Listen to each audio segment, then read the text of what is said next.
Hi everyone! Welcome to the Empath Tarkis, another love reading, timeless and general. Take what resonates lang po. Maybe some part of the reading makaresonate kayo.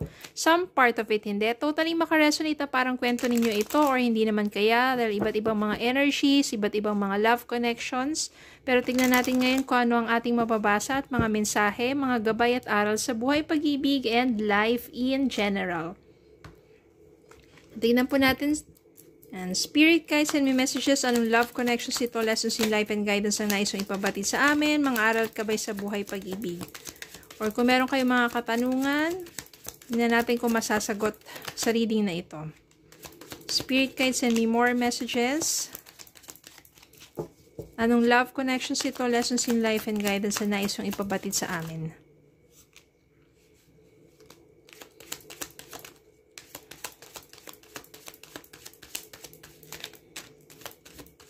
Okay, tignan po natin itong mga to. The World. 9 of Wands.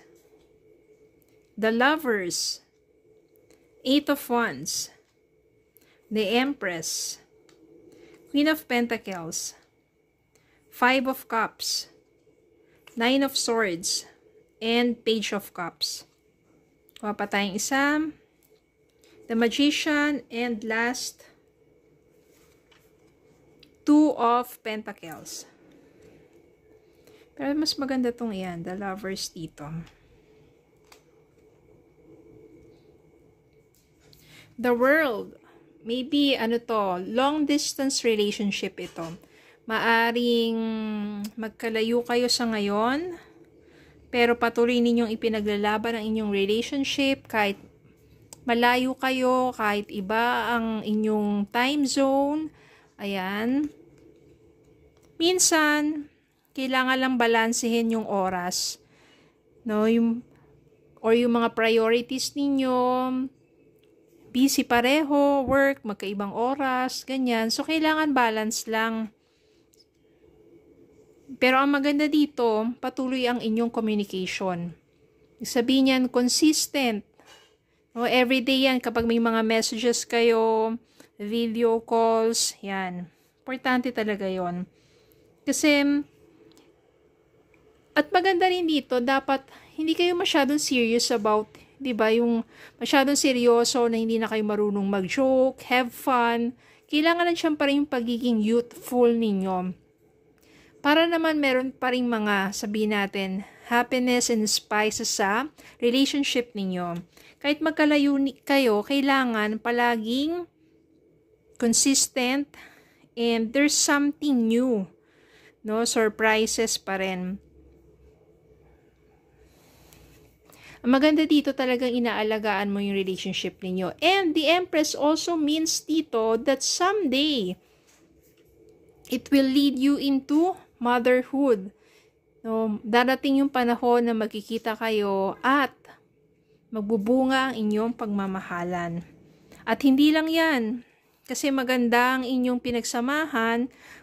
Yan. Queen of Pentacles. So, ibig sabihin, this also leads to abundance.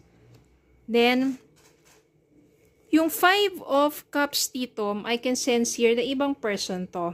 Merong someone, maybe from your past, na sobra ng merong regrets. Masyadong matindi na yung kanyang sadness and guilt and regrets. No, ito yung someone who abandons you before. Someone na iniwan ka.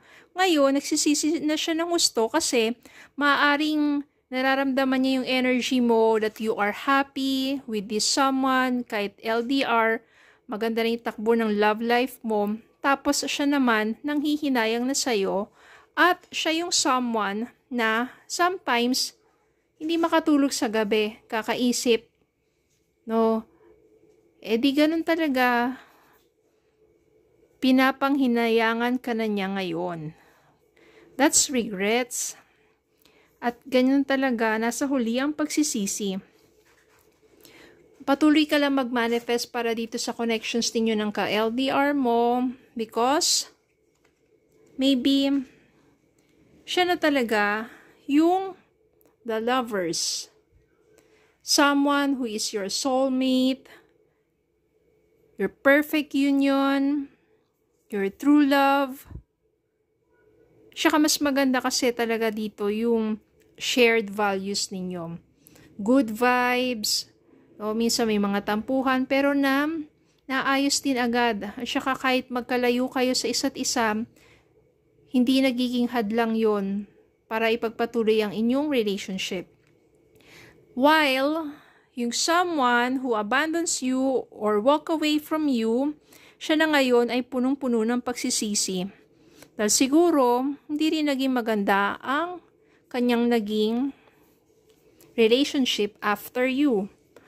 At dahil malakas ang energy mo, ang love energy mo, ang positive energy mo, nararamdaman niya yon, bumabaliktad ang mundo. Siya na ngayon, punong-puno ng pagsisisi at panghihinayang. Well, ganun talaga. Okay? Manghinayang na lang siya. Okay? Kuha tayo ng love message for you.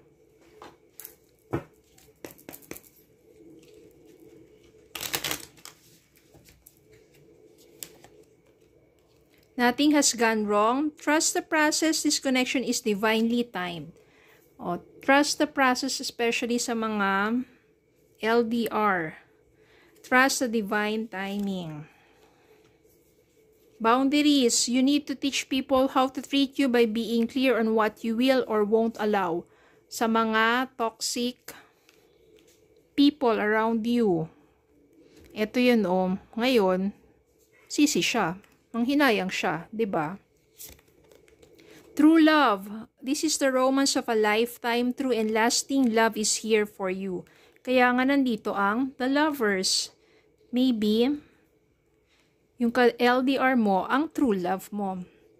Okay? So, yun lang po. Maraming salamat po for watching. Please don't forget to like, share, comment, subscribe, follow me on Facebook and YouTube. Have a good day po and God bless.